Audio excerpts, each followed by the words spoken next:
ঈদের সকাল হাদিসের আলোয় পাঠে আমি জারিয়াত। ঈদুল ফিতর মানেই খুশির জোয়ার, কিন্তু এই খুশির পূর্ণতা আসে ত্যাগে এবং অন্যের মুখে হাসি ফোটানোর মাধ্যমে।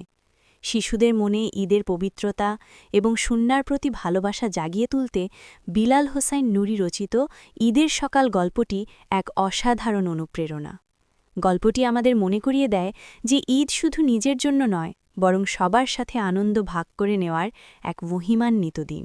আজ পবিত্র ঈদুল ফিতর। আহনাফ ভোরে ঘুম থেকে উঠে এক অপূর্ব আনন্দ অনুভব করে। তার মনে হয় আজ যেন পুরো পৃথিবীতে পরম মমতা ছড়িয়ে আছে। সে দেখতে পায় তার বাবা পরিবারের সবার পক্ষ থেকে সাদাকাতুল ফিতর বা ফিতরার হিসাব করছেন। আহনাফ জানতে পারে রাসূলুল্লাহ সাল্লিল্লাহু আলাইহি ওয়াসাল্লাম ছোট বড় নারী পুরুষ নির্বিশেষে সবার ওপর এই ফিতরা বাধ্যতামূলক করেছেন, যা ঈদের নামাজের আগেই গরিবদের মাঝে বণ্টন করতে হয়।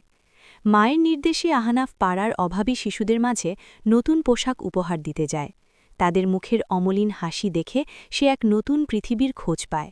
সে বুঝতে পারে সামান্য কিছু দিয়েও মানুষকে কতটা সুখী করা সম্ভব। এরপর বাড়ি ফিরে সে সুন্না মেনে বেজোর সংখ্যায় বা ৩টি খেজুর খেয়ে বাবার সাথে ঈদগাহের উদ্দেশ্যে রওনা হয়। যাওয়ার আগে মাকে জানিয়ে যায় ফেরার পথে সে তার বন্ধুদেরও সাথে করে নিয়ে আসবে। গল্পটি আমাদের শেখায় যে ঈদের প্রকৃত সার্থকতা লুকিয়ে আছে সুন্না পালন এবং অসহায়ের পাশে দাঁড়ানোর মধ্যে। আহনাফের সেই ছোট্ট খেজুর খাওয়ার সুন্না কিংবা উপহার বিলিয়ে দেওয়ার আনন্দ সবই আমাদের হৃদয়ে এক প্রশান্তি এনে দেয়।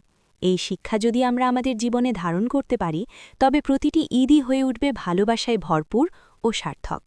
ভাইয়া, একটা লাইক শেয়ার সাবস্ক্রাইব তো দিয়ে যাও।